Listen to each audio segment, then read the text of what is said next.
El yoga de la sabiduría, el Bhagavad Gita. Todos están contentos, en mi caso no. Para mí el yoga va mucho más allá de las asanas, va mucho más allá de cuerpo y mente.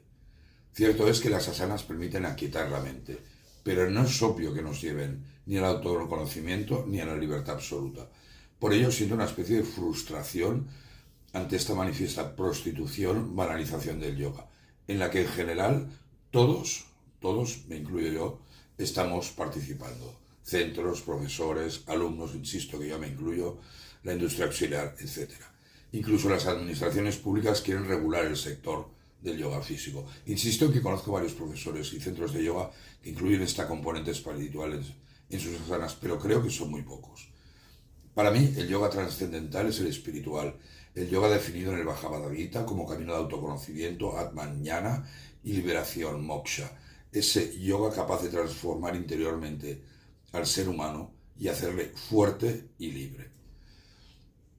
Ese yoga que Swami Vivekananda enseñó a Occidente y que permitió el levantamiento espiritual de las masas indias, mostrando uno de los grandes mantras del Gita, levántate y lucha.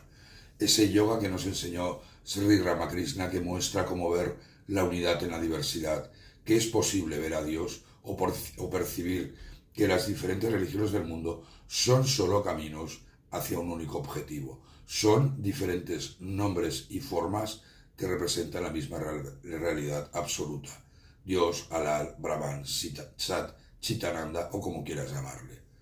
Un principio ya anunciado en el antiquísimo Rig Veda, la verdad es solo una, los sabios la llaman de diferentes formas. Este yoga que enseñó Gandhi en su lucha no violenta por la independencia de la India, el movimiento ahimsa más grande de la historia de la humanidad y que él mismo reconocía que el Gita era su fuente de inspiración. Ese yoga que iluminó a Arthur Schopenhauer, Henry David Thoreau, Albert Einstein, George Harrison o Carl Jung. O en palabras de Goethe, el Bhagavad Gita es el libro que más me iluminó en toda mi vida.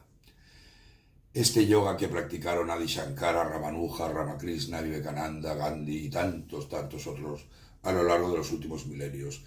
He estudiado y traducido la obra de los tres últimos y jamás leí que practicasen asanas. Meditación, acción, conocimiento y o devoción fueron sus caminos, ninguno de ellos un camino físico.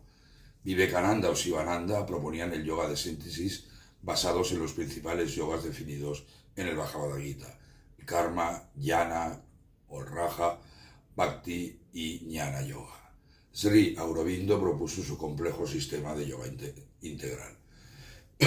Ese primigenio yoga que Sri Krishna enseñó a los grandes rishis al inicio de los tiempos y que cada vez que la maldad acecha y el Dharma está en peligro, el Señor se encarna en Sri Krishna, Jesús, Buda o Mahoma para restablecer el Dharma, como dice los versos 7 y 8 del capítulo 4.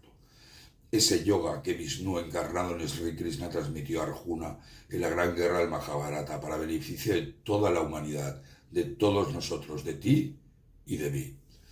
Ese sagrado conocimiento que destila ese yoga que permite al ser humano enfrentarse a las amenazas que surgen en este nuevo orden mundial, global y digital. Estados y movimientos totalitarios, multinacionales omnipresentes, desinformación, manipulaciones de la inteligencia artificial, falsos dogmas, fanatismos, etc.